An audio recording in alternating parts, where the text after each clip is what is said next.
buz gibi ya. Dondum. Bu ne dondu ya? Ay. Canım neredesin sen ya? Endişelendim. Of.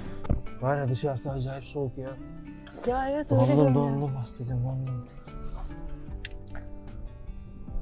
Evet Aslı Hanım. Neredeyiz? Aytuğ Bey.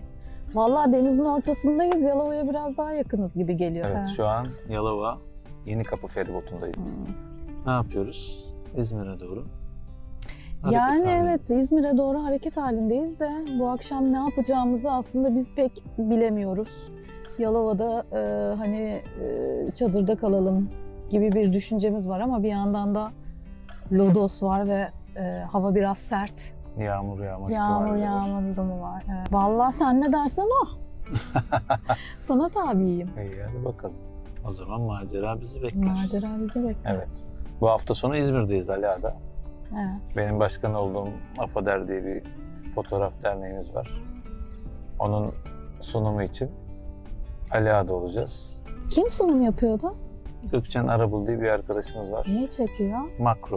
Makro fotoğraflar üzerine bir sunum gerçekleştirecek. Biz de onu izlemek için oraya yol alıyoruz. Pazar günü tekrar İstanbul'a döneceğiz. Evet. Ben İzmir'de oturuyorum. Aslı İstanbul'da oturuyor. Biz böyle bir ben geliyorum, bir o geliyor. Bir ortada buluşuyoruz. Bu şekilde hem birbirimizi görüyoruz. Hem birbirimizi görürken kanalımıza içerik oluşturmaya başladık.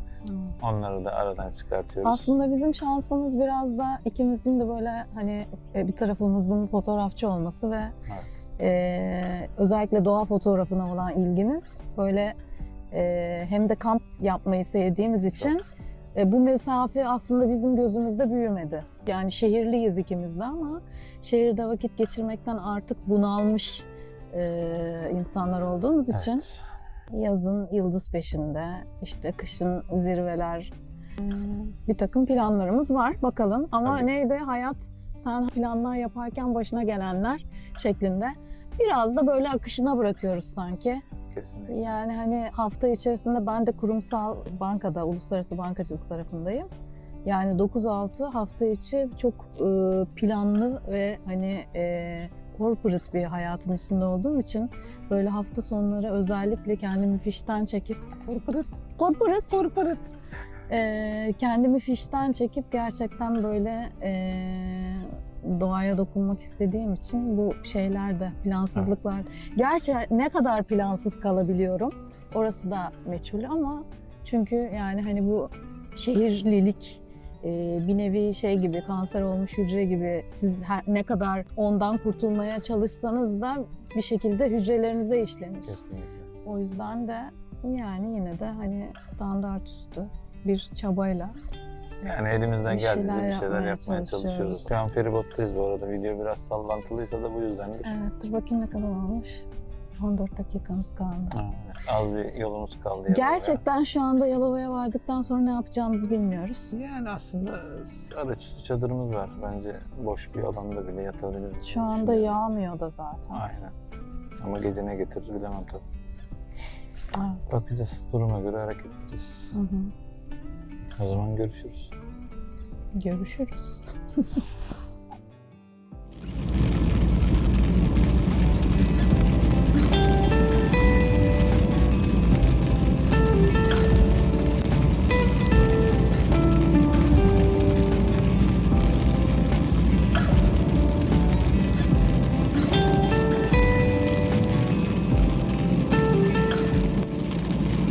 Bizim kaderimiz bu galiba. Yollarda yağmur bulmak.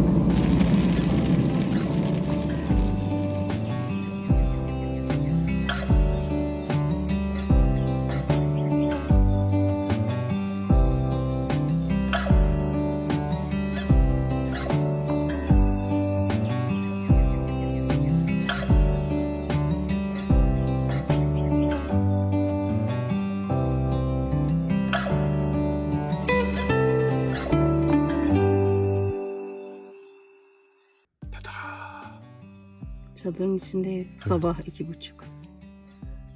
Dışarıdan bir ses mi geldi? emin ellerdeyiz gibime geliyor. Arka tarafta siteler falan var. Önümüz Ege Denizi. Midilli bize göz kırpıyor. Çadırın içi bayağı büyük. Yani hani içine girdik birkaç kere ama ilk defa yattığımız için şu anda çok daha iyi algıladım. Biz ve bayağı bir eşyamız çadırın içinde şu an. Montum bayağı bir uyku tulumu kıvamında olduğu için uyku tulumu kullanmayacağım. Bugün 27 Kasım. Bayağı sert bir havada biz şu anda hatta Aytu üzerinde tişörtle falan yatacak. Ve bastonumuz hiçbir şeyimiz yok. Bakalım sabahleyin nasıl kalkacağız. Hadi iyi geceler. İyi geceler.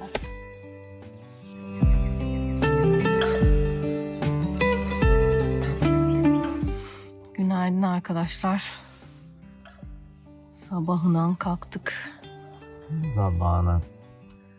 Aşırı hareketli bir geceden sonra sabah gördük. Aslında ben saat 7'ye kurmuştum ama nedense duyamamışız. Şu anda saat 8.30, gün çoktan doğmuş. Aşırı güzel görünüyor. Doğa bütün güzelliğiyle sabah uyanmışken burada da tabii biz gece görmedik ama bira şişeleri horonu alay çekiyor. Bu sabahın pastel tonlarına bayılıyorum gerçekten. Gökyüzü şov yapıyor.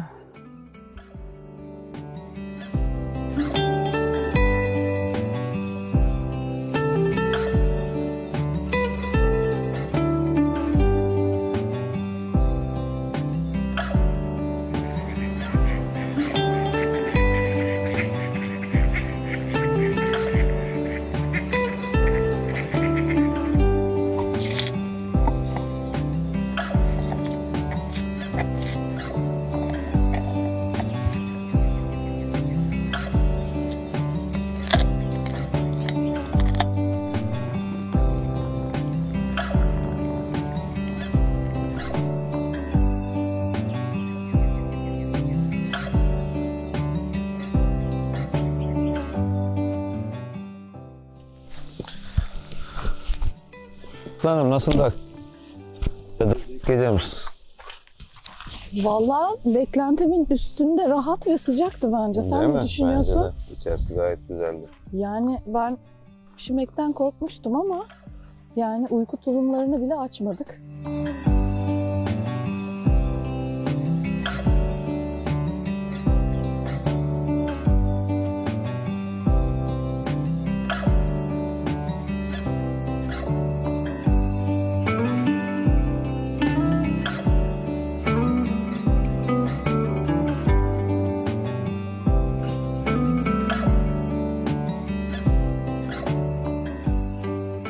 Çadırın içinde göstereyim. Çadırın içi gayet geniş. 2 kişi hatta 3 kişi bence çok rahat yatar. 3 kişinin nasıl kişiler olduğuna bağlı.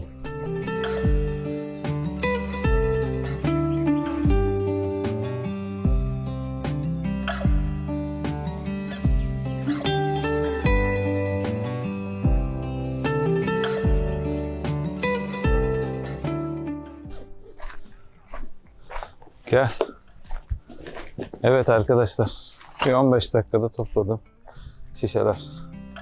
Biz de kaldığımız yerleri bence elimizden geldiğince temizlemeliyiz çünkü aslan yattığı yerden belli. Şunları çöpe atın gelin. Kaldığımız koyun bir yan koyu burası da. Balıkçı iskelelerinin olduğu güzel bir yer. Çok güzel dokusu olan bir de iskele var. Çekilirsem görebilirsiniz.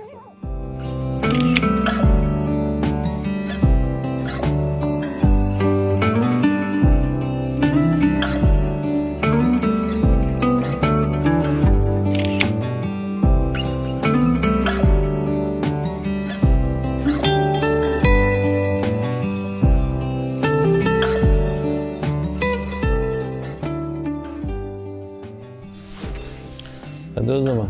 Cheers. Cheers. Hoş geldin. Hoş bulduk. Akşam da şu binanın önüne gitmeye çalıştık ama tel çekmişler. Güzeldi bizim kaldığımız yer ya. Hı hı.